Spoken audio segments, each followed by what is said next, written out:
आमतौर पर हम चर्चा करते हैं संस्कार नहीं हैं, संस्कार होने चाहिए।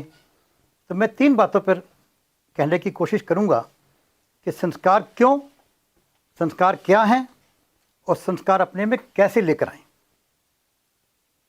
संस्कार क्यों, गोल क्या होना चाहिए, किस गोल को प्राप्त करने के लिए हमें संस्कारों की जरूरत है।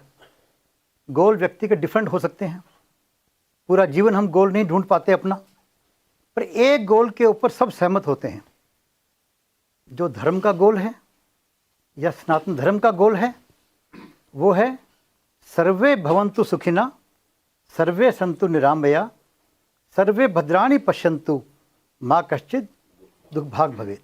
सभी सुखी हों, सब पूरी तरह से सुखी हों, किसी को थोड़ा सा भी कोई क्लेश दुख ना हो।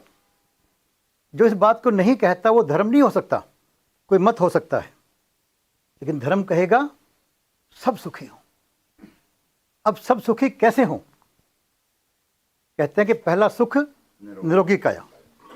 सब कहते हैं पहला सुख निरोगी काया, लेकिन मान लो आपकी काया ठीक हो गई, आपका शरीर स्वस्थ है, लेकिन घर में गरीबी है।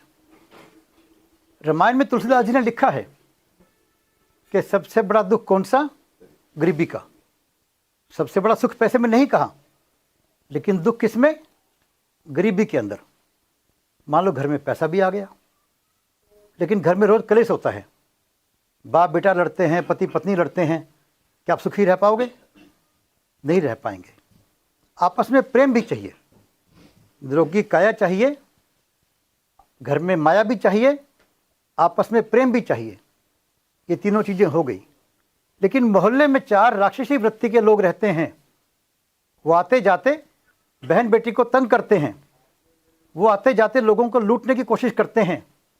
क्या आप सुखी रह पाओगे? क्या आराम से सो पाओगे? ना आपको दिन में चैन मिलेगा, ना रात में आपको नींद हो पाएगी अच्छी तरह से। उसका इलाज क्या है? राक्षसी वृत्ति को तो समाप्ति करना होगा, वरना श्री राम को, कृष्ण भगवान को हथियार नहीं उठाने पड़ते। समझाए से नहीं मानने। हनुमान जी समझाने जाते हैं, रावण नहीं मानता। कृष्ण भगवान स्वयं समझाने जाते हैं और दुर्योधन नहीं मानता। हमें शक्तिशाली बनना होगा। राक्षसी वृत्ति को समाप्त करने के लिए एक ही इलाज है, हमें शक्तिशाली बनना होगा। शक्तिशाली कैसे बन सकते हैं हम लोग? 2 ही ढंग हैं, आत्मबल और संगठन। आत्मबल और संगठन। आत्मबल आता है संस्कारों से, संगठन आता है संस्कृति से।